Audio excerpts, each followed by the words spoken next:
kabayan. Ang sariwang manok minarinate ko na konti. Isangkot sa muna natin para masarap. Ito ay pang sarili lang ha. Sariling diskarte, hindi ito pang binta. Dahil Pasko ngayon eh. Yan. Ting sahog.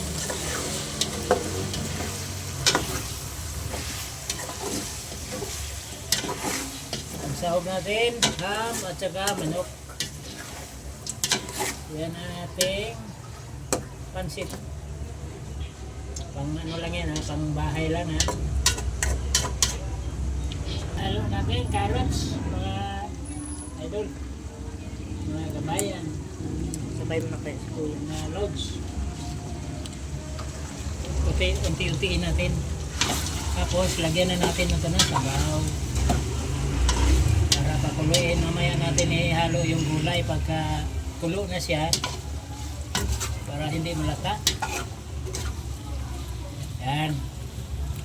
Sa bawat tiklong nasa kalahati. Sabaw.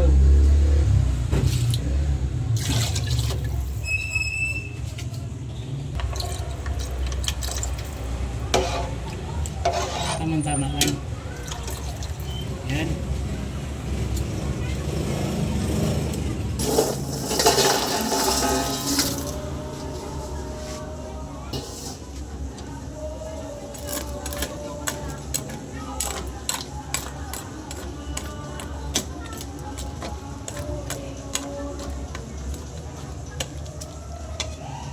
Ilang style.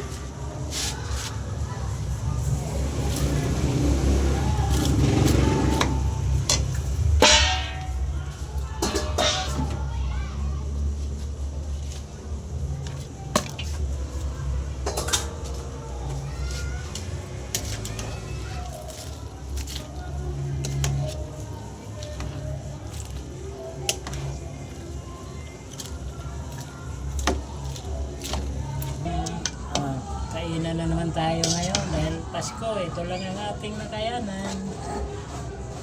Magawa. Ito lang abot ng budget natin. Diba? Ayos. Yan. Tayo'y kakain.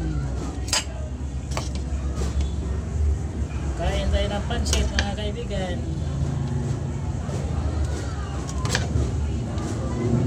Yan. Hanap tayo na sahog. Yan, sahog.